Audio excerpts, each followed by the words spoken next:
है अध्याय 8 का त्रिकोणमिति का क्वेश्चन। ये पहला वाला है जो वेरी वेरी मोस्ट क्वेश्चन है आपका प्रश्नावली 8.1 का क्वेश्चन है। ये वेरी वेरी मोस्ट क्वेश्चन है आपके पेपर के लिए बिल्कुल सिलेक्टेड क्वेश्चन है। तो इस क्वेश्चन को कैसे सॉल्व करना है बच्चों ये समझते हैं। क्वेश्चन क्या दिया है, क्वेश्चन दिया है यदि sin a बराबर 3/4 तो cos a और tan a का मान परिकलित कीजिए। मतलब क्वेश्चन क्या कह रहा है कि क्वेश्चन में आपका साइन का मान दिया है, कॉस का और टेन का मान आपको ज्ञात करना है। तो वो कैसे हल करेंगे, इसके लिए अपन क्या करेंगे, सबसे पहले जो अपना दिया है पहले वो नोट करेंगे। तो यहाँ से क्वेश्चन को क्या करते हैं बच्चों, सॉल्व करते हैं। दिया है, दिया क्या है बच्चों, साइन ए बराबर 3/4 दिया है। तो ये साइन ए का मान दिया है 3/4। अब हम आप सब लोग जानते हैं बच्चों कि साइन थीटा का सूत्र क्या होता है बच्चों, साइन थीटा का सूत्र होता है लंब बटे tan। क्या होता है बच्चों, लंब बटे tan। तो यानी जो 3/4 दिया ऊपर वाला जो मान है वो किसका कहलाएगा, लंब का कहलाएगा, और नीचे वाला जो मान है वो किसका कहलाएगा, tan का कहलाएगा। तो यानी लंब जो दिया है आपका वो कितना दिया है बेटा, 3 दिया है, और tan का जो मान दिया है वो कितना दिया है, 4 दिया है। तो इसमें हम क्या बना लेंगे, एक त्रिभुज बना लेंगे। क्या बना लेंगे बच्चों, एक त्रिभुज बना लिया। तो ये बना लिया हमने कौन सा त्रिभुज, समकोण त्रिभुज बना लिया। यहाँ पर ए नाम दे देंगे, इसको बी नाम दे देंगे और इसको सी नाम दे दिया। यहाँ पर 90 डिग्री का एंगल वाला जो 90 डिग्री पर जिस बिंदु पर 90 डिग्री का एंगल बनता है उसको कहते हैं समकोण। तो बिंदु बी पर आपका समकोण बन रहा है। अब इसमें क्या है, लंब का मान कितना दिया है, 3 दिया। तो हमने बच्चों पहले वाली वीडियो में आप लोगों को बताया था कि समकोण त्रिभुज में इस वाली भुजा को, जो ए बी भुजा है, इस भुजा को कहते हैं लंब। तो लंब का मान कितना निकल गया है बच्चों, 3 निकल गया है। तो लंब जो है आपका 3 कहलाएगा। और इस वाली भुजा को क्या कहते हैं बच्चों, कर्ण कहते हैं। तो कर्ण वाली भुजा का मान क्या है, 4 है। और ये बीसी भुजा है, इसका मान आपको क्या करना है बच्चों, फाइंड करना है, यानी वैल्यू इसकी निकालना है। तो यानी ए बी भुजा जो है आपकी लंब है और एसी भुजा है वो कर्ण है। तो लंब और कर्ण के मान हमें कहां से मिल गए बेटा, क्वेश्चन से मिल गए। अब क्या करना है, कभी भी कोई भी त्रिभुज होता है समकोण त्रिभुज, तो हमें तीनों भुजाओं के मान पता होना चाहिए। तो अभी हमें आधार वाली भुजा का मान पता नहीं है। तो यानी ए बी आपका क्या है, लंब बच्चों। तो ए बी का मान तो हमें पता है कि 3 है। और बी एसी आपका क्या है, एसी आपका कर्ण है। तो एसी का मान बच्चों को पता है कितना है, 4 है।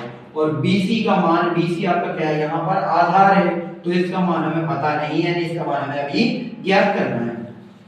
तो कभी भी समकोण त्रिभुज में जब दो भुजाओं का मान दिया हो और तीसरी भुजा का मान निकालना हो, तो उसके लिए सबसे पहला क्या करेंगे बेटा, सबसे पहले इस समकोण त्रिभुज में पाइथागोरस प्रमेय लगा देंगे। तो ये त्रिभुज का नाम क्या है, एबीसी।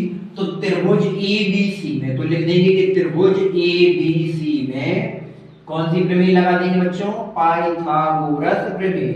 तो पाइथागोरस प्रमेय से इसको क्या करेंगे अपन, आधार वाली भुजा का मान ज्ञात कर लेंगे बच्चों। तो त्रिभुज एबीसी में पाइथागोरस प्रमेय लगाएंगे। तो पाइथागोरस प्रमेय का सूत्र होता है बच्चों, कर्ण का स्क्वायर बराबर लंब का स्क्वायर प्लस आधार का स्क्वायर। ये होती है बेटा पाइथागोरस प्रमेय। पाइथागोरस प्रमेय ये कहती है कि कर्ण के स्क्वायर बराबर लंब का स्क्वायर प्लस आधार का स्क्वायर, यानी कर्ण के स्क्वायर का मान लंब के स्क्वायर के मान प्लस आधार के स्क्वायर के मान के बराबर होना चाहिए। तो इस प्रमेय के माध्यम से हम कोई भी तीसरी भुजा निकाल सकते हैं। जरूरी नहीं यहाँ पर आधार निकाला तो आधार के लिए यही फॉर्मूला लगाना पड़ेगा, तो ये जरूरी नहीं है।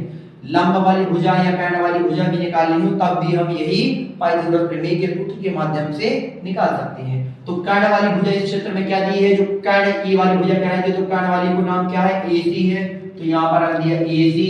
तो एसी स्क्वायर लगा, तो स्क्वायर लगा दिया। लंब का मान कितना दिया है, लंब वाली भुजा का नाम क्या है बच्चों, एबी। तो एबी का स्क्वायर लिख दिया।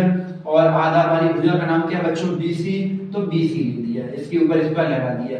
अब किस किस भुजा का मान हमारे प्रश्न में दिया है, हमें एबी का मान दिया है, एसी का मान दिया। तो एबी का मान कितना दिया है, 3 दिया है। जिसका भी मान दिया है पहले उसका मान रख देंगे। एबी का मान दिया है 3, तो यहाँ पर 3 रख दिया। स्क्वायर है तो स्क्वायर लगा दिया, प्लस है तो प्लस लगा दिया। और बीसी का मान हमें फाइंड करना है। तो बीसी का मान हमें पता नहीं, जिसका मान पता नहीं वो जो बात हम लिख देंगे, ठीक है। और एबी, एबी का मान बच्चों, एबी का मान अपना कितना दिया था, 3। और एसी का मान कितना दिया है, 4 दिया बच्चों। तो यहाँ पर कितना लिख देंगे, 4। तो यहाँ पर एसी का मान 4 दिया, तो एसी के यहाँ पर 4 लिख दिया। स्क्वायर लगा तो स्क्वायर लगा दिया।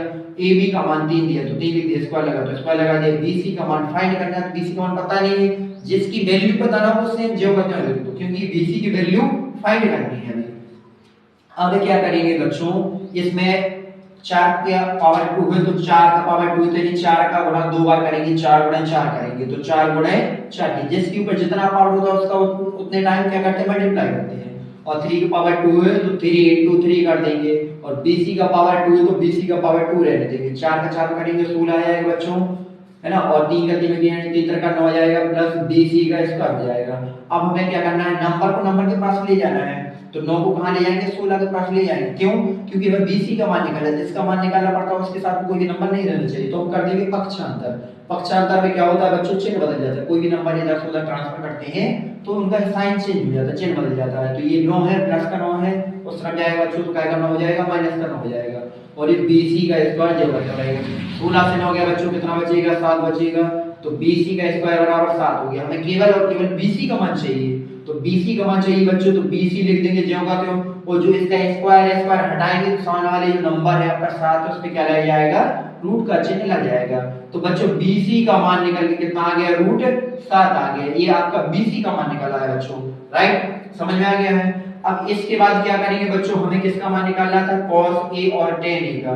तो cos A का मान निकालना है बच्चों, तो हमारे पास देखो 3, ये AB वाली भुजा का मान निकाला है, ये काट वाली जो भुजा है इसका भी मान निकाला है, आधार वाली जो भुजा है बच्चों इसका मान भी निकाला है √7। तो यानी जो BC भुजा है इसका भी मान हमें पता चल गया, यानी समकोण त्रिभुज में तीनों भुजाओं के हमें मान पता चल गए, काट वाली भुजा, लंब वाली भुजा और आधार वाली भुजा का मान भी निकाला है √7। अब हमें cos का मान और tan का मान निकालना है, तो cos A का सूत्र क्या होता है बच्चों, लाल बट्टी काका वाले में जो पिछली वीडियो में हमने आप लोगों को बताया था, लाल बट्टी काका वाले में cos का सूत्र क्या बताया था बच्चों, cos का सूत्र होता है आपका आधार बटे कर्ण होता है बच्चों, ये सूत्र लिखवाया था हमने।